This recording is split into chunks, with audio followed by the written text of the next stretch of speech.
ओम नमः शिवाय मित्रों, बी इनक्रेडिबल ब्लॉग में आपका हार्दिक स्वागत है। आज के इस वीडियो के माध्यम से हम बात करने जा रहे हैं नंदी महाराज की कि कैसे बने नंदी महाराज शिव जी के प्रिय वाहन।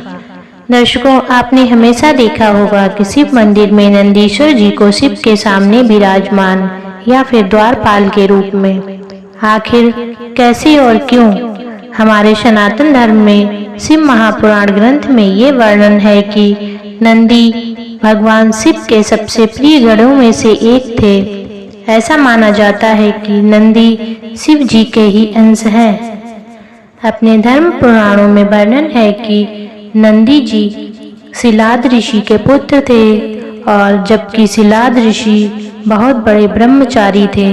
बहुत समय तक ब्रह्मचारी व्रत का पालन करते करते शिलाद ऋषि के मन में एक भय बैठ गया।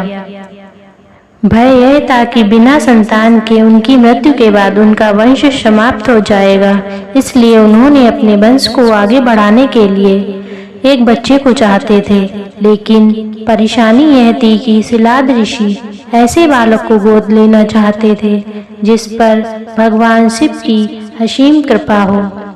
अब ऐसा बालक ढूंढने से भी मिलना मुश्किल था, तो ऋषि भगवान की घोर कठिन तपस्या में लीन हो गए। लंबे समय तक तप करने के बाद भी उन्हें इसका कोई भी फल प्राप्त नहीं हुआ। ऐसे में ऋषि शिलाद ने अपनी तपस्या को और भी कठोर कर दिया। काफी समय के कठोर तप के बाद आखिर में भगवान शिव जी प्रकट हुए और प्रसन्न होकर उन्होंने ऋषि शिलाद को दर्शन दिए। भगवान शिव जी ने शिलाद ऋषि से कहा, मांगो, क्या वर मांगना चाहती हो? ऋषि शिलाद ने अपनी कामना भगवान शिव जी से जाहिर कर दी। भगवान शिव ने शिलाद को पुत्र का आशीर्वाद दिया और वहां से अंतर ध्यान हो गए। अगले ही दिन जब ऋषि शिलाद खेतों के पास से गुजर रहे थे, तो वहां पर उन्हें एक नवजात शिशु मिला। उस शिशु का मुंह बेहद ही मनमोहक और सुंदर था। ऋषि बच्चे को देखकर बहुत खुश हुए और यह सोचकर इधर-उधर देखने लगे कि इतने प्यारे बच्चे को इस हाल में यहाँ पर छोड़कर कौन गया। तभी आकाशवाणी हुई और कहा कि शिलाद ऋषि, यही तुम्हारा पुत्र है। अब तो ऋषि शिलाद की प्रसन्नता का कोई ठिकाना ही नहीं था। ऋषि उस बालक को अपने साथ अपने घर पर ले आए। उसका लालन पालन करने लगे। देखते ही देखते वह बालक बड़ा हो गया। एक दिन ऋषि शिलाद के घर दो सन्यासी आए। ऋषि शिलाद की आज्ञा से नंदी ने, जो वो बालक था, दोनों सन्यासियों का खूब सत्कार किया, उन्हें भोजन कराया। ऋषि शिलाद के घर मिले इस सेवा भाव से दोनों सन्यासी बहुत प्रसन्न हुए। सन्यासियों ने ऋषि शिलाद को दीर्घायु का आशीर्वाद दिया, लेकिन नंदी, जो बालक था जिसने उन सन्यासियों की इतनी मन से सेवा की थी, उसके लिए एक शब्द भी नहीं कहा। सन्यासियों द्वारा ऐसा किए जाने पर ऋषि शिलाद को आश्चर्य हुआ। अपनी जिज्ञासा को शांत करने के लिए शिलाद ने सन्यासियों से ऐसा करने के पीछे का कारण पूछा। तब सन्यासियों ने बताया कि आपके इस पुत्र नंदी की आयु बहुत ही कम है, इसलिए हमने इसे कोई आशीर्वाद नहीं दिया। नंदी ने सन्यासियों की यह बात सुन ली। जब नंदी ने अपने पिता से कहा, आपने मुझे स्वयं भगवान शंकर के आशीर्वाद से पाया है, तो मेरे जीवन की रक्षा भी भगवान शिव ही करेंगे। आप इस बात की बिल्कुल भी चिंता मत करें। इतना कहते हुए वह बालक नंदी भगवान शिव जी की आराधना में लग गया।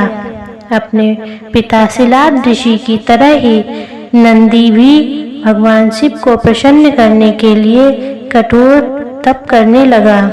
इसके फलस्वरूप भगवान शिव जी प्रसन्न हुए और उस बालक नंदी को बैल का मुख देकर अपना सबसे प्रिय वाहन बनाया। इस प्रकार नंदी भगवान शिव के सबसे प्रिय वाहन बने और समाज में उन्हें पूजनीय स्थान में मिला। इसलिए प्रत्येक शिव मंदिर में शिव जी की आराधना से पूर्व उनके प्रिय नंदी की पूजा की जाती है। इसके अलावा एक और पौराणिक कथा है कि जब समुद्र मंथन के दौरान देवता और दानवों में भयंकर युद्ध हुआ, तब समुद्र मंथन से कालकूट नामक विष निकला था, जिसे शिव जी ने अपने कंठ में धारण किया और शिव जी नीलकंठ के रूप में कहलाए। इसलिए महादेव को नीलकंठ भी कहा जाता है। ऐसा कहा जाता है कि विष पान के समय इस विष की कुछ बूंदें जमीन पर गिर गई थीं, जिसे नंदी ने अपनी जीभ से चाट लिया और नंदी के इस समर्पण भाव को देखकर शिव जी बहुत ही प्रसन्न हुए और शिव जी ने नंदी को अपना सबसे प्रिय बनाया। शिव भगवान सदैव ध्यान में मग्न रहते हैं, इसलिए शिव भक्तों की प्रार्थना शिव जी तक नंदी ही पहुंचाते हैं। नंदी जी के कारण ही शिव जी के पास हमारी मनोकामना पहुंचती है। नंदी जी के कान में कही गई मनोकामना नंदी जी स्वयं शिव जी से पूरी करवाते हैं।